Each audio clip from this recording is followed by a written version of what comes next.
Continuando con el segundo capítulo del libro El despertar de la gracia en el liderazgo, un compromiso total por las misiones, escrito por el Dr. Jorge Verguer. Capítulo 2. Toma las riendas. Steve Chalk dice, el liderazgo es saber cómo ir desde donde estamos hasta donde debemos estar. ¿Qué gran necesidad hay de que las personas sirvan como líderes? Si quieres pruebas de la escasez de líderes potenciales, observa el doloroso proceso a través del cual las Naciones Unidas se empeñan para encontrar un nuevo secretario general, o el proceso por el cual los Estados Unidos y otros países seleccionan el puñado de personas idóneas y dispuestas a presentarse para los más altos cargos políticos. La mayoría de las agencias misioneras, y en especial la organización misionera, claman por más líderes de ambos sexos. Conozco a una misión que ha estado buscando por más de 2 años a un director general o presidente. Hay necesidad de que más cristianos ocupen puestos de liderazgo, no como un honor ni una recompensa, sino como una forma de servir al cuerpo de Cristo con los dones y los ministerios que se les ha dado. Muchos, quienes nunca se les esperaría, se convertirían en líderes, sobre todo en su iglesia local. Ser un líder local puede llegar a ser el mayor desafío de todos. Necesitamos enfatizar más en la iglesia en cuanto a la preparación de líderes y ancianos y jóvenes. A menudo, recuerdo que los líderes de la iglesia en Tesalónica, con quien Pablo se escribía, solo tenían unas pocas semanas en la fe. La capacitación puede comenzar con la juventud.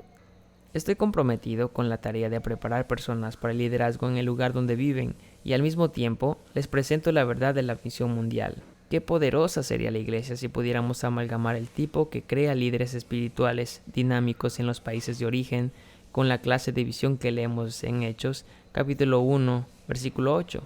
Esto conduciría a la iglesia a avanzar con un mayor empuje en la misión mundial.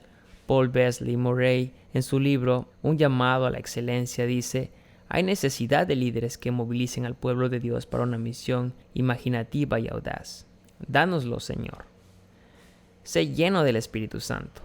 Mucho de lo que tengo que decir en este capítulo tiene que ver con la difícil realidad de ser un líder en la iglesia y en la obra misionera hoy en día. Sin embargo, no terminaría sin recordarte los gloriosos recursos disponibles para los líderes en Cristo.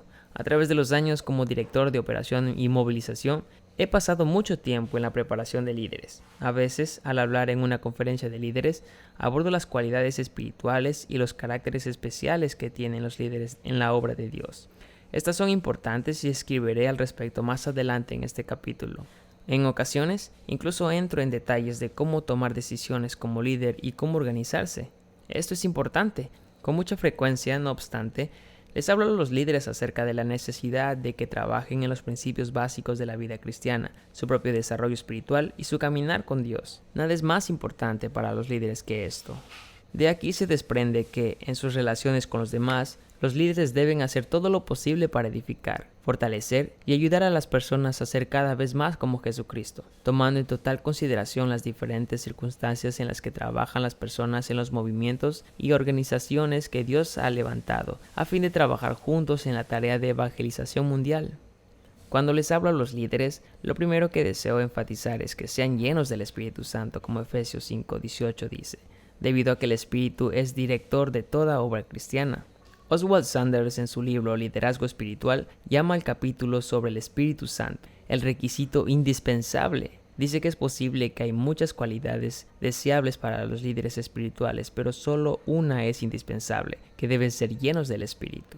Estoy convencido de que es necesario que haya una mayor conciencia en el Espíritu Santo y su obra en los creyentes. Cada uno debe aprender que es un privilegio conocer cada día la plenitud del Espíritu Santo porque Él exalta al Señor Jesús y es director soberano de nuestras vidas y nuestros asuntos. Esta plenitud no solo tiene que ver con las emociones y la vida espiritual interior, sino también con la realidad de cómo vivimos cada día, al hacer planes y en el desarrollo de las estrategias en nuestro trabajo cristiano. Me preocupa sobre todo decirles a los líderes que debemos depender más sobre el Espíritu Santo para que nos dirija a medida que avanzamos en la obra misionera. Está muy claro en el libro de Hechos que el Espíritu Santo es el que dirige la obra misionera. Hechos capítulo 1, versículo 8 dice: pero cuando venga el Espíritu Santo sobre ustedes, recibirán poder y serán mis testigos en Jerusalén como en Judea y Samaria y hasta los confines de la tierra. Hechos capítulo 13, versículo 2 dice: mientras ayunaban y participaban en el culto al Señor, el Espíritu Santo dijo: Apártenme ahora a Bernabé y a Saulo para el trabajo al que los he llamado. El libro de Hechos también aclara que quienes dirigen la obra misionera necesitan estar llenos del Espíritu. Oswald Sanders dice: está claro en el libro de los Hechos que los líderes que influyeron de manera significativa en los movimientos cristianos fueron hombres con la plenitud del Espíritu Santo. Está registrado que él fue quien mandó a los discípulos a que permanecieran en Jerusalén hasta que fueran investidos con el poder de lo alto que él mismo tenía, pues lo ungió Dios en el Espíritu Santo y con poder, dice en el capítulo 10:38. Los 120 privilegiados en el aposento alto fueron llenos en el Espíritu. Capítulo 2, versículo 4. Pedro estaba lleno del Espíritu cuando se presentó ante el consejo. Capítulo 4, versículo 8. Esteban, lleno del Espíritu, fue capaz de soportar de forma indecible para testificar de Cristo y morir como un mártir radiante. Capítulo 6, versículo 3 al 5 y capítulo 7, versículo 55. Fue con la plenitud del Espíritu Santo que Pablo comenzó su ministerio único y lo llevó a cabo. Capítulo 9, versículo 17 y capítulo 13, versículo 9. Su compañero misionero, Bernabé, estaba lleno del Espíritu Santo. Capítulo 11, versículo 24.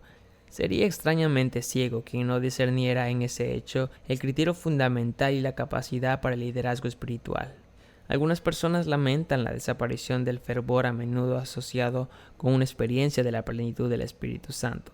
Pero como se explica en el libro Answers Warfare, esta pérdida de fervor quizá sea una señal de ir más allá de la etapa inicial y de la madurez.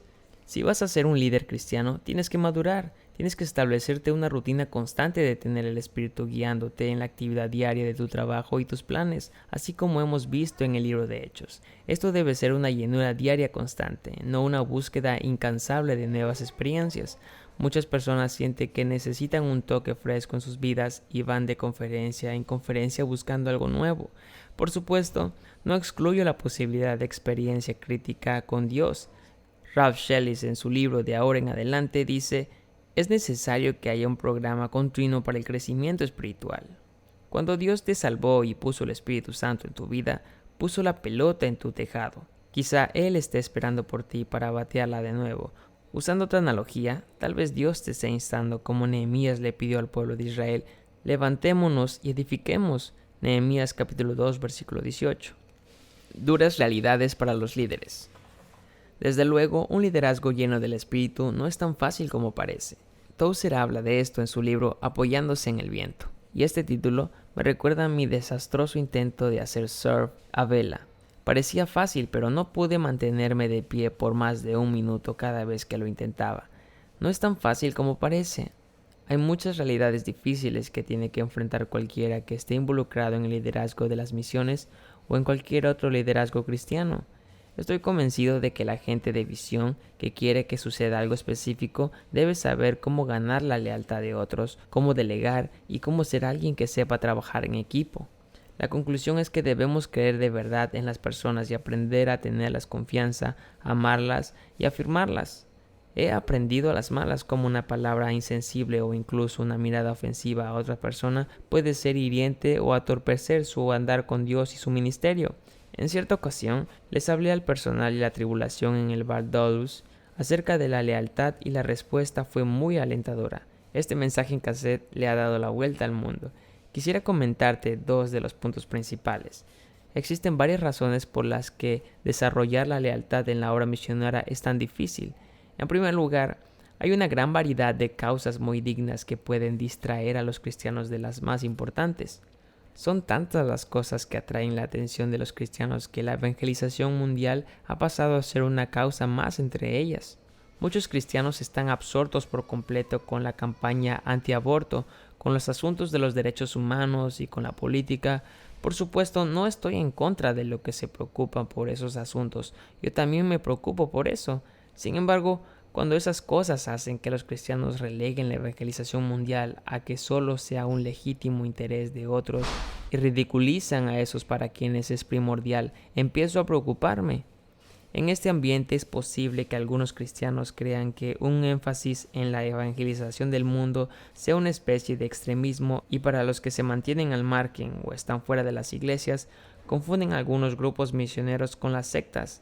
En segundo lugar, aún entre cristianos que tienen un compromiso básico con la evangelización mundial, a muchos los distraen mediante libros extremistas y grabaciones que circulan sugiriendo que un punto de vista en particular es la única respuesta a los problemas de la vida cristiana.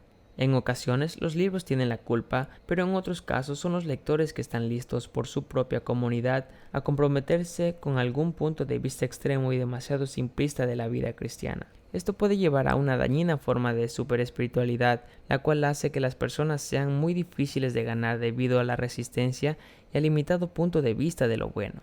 Similar, aunque menos dogmática, es una especie de falso idealismo que algunas personas tienen acerca de la naturaleza del mundo de las misiones. Se niegan a reconocerlo y al final se quedan muy afectadas por la realidad de la debilidad, el sufrimiento y los errores que pueden estar presentes en este tipo de trabajo. Desde luego, a veces lo opuesto puede ser el problema, con cristianos que llegan a estar tan infectados por el espíritu de cinismo del mundo que les resulta difícil confiar en alguien.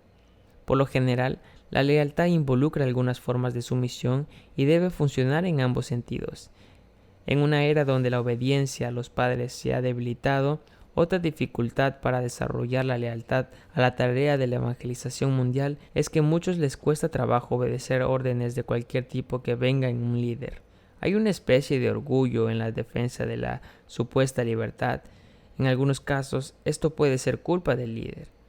Sé que para mí es difícil ser amable cuando doy órdenes, en especial cuando tengo que hacerlo en otro idioma. Existe la necesidad de aprender la sumisión sin llegar a ser sectario ni manipulador.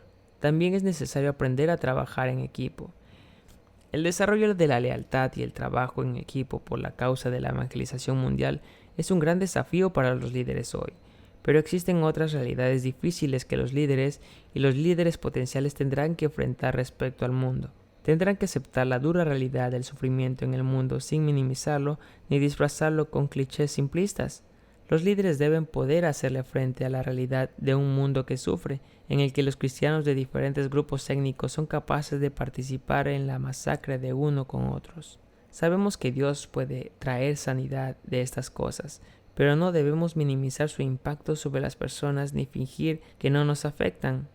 Frank Retief, en su libro De la tragedia hacia el triunfo, un líder de la iglesia en Sudamérica, escribió acerca de la experiencia de su congregación al afrontar el asesinato de algunos de sus miembros y el traumatismo de muchos otros, cuando hombres armados irrumpieron en el servicio de la iglesia, abrieron fuego sobre ellos y lanzaron una granada de mano entre la gente. Frank Retief dice: hay un sentimiento táctico de los cristianos de que si existe el sufrimiento debería ser tolerable y no deberíamos experimentar el mismo horror de los no creyentes. La verdad del asunto es que muchas veces nos exponemos al mismo grado de sufrimiento. Nuestros sufrimientos no son siempre razonables. En realidad, muchas veces parecen ir más allá de lo que podemos soportar. La aflicción y la tristeza nos sobrecogen y sentimos que nos hundimos. Este es un simple hecho de la experiencia humana en este mundo.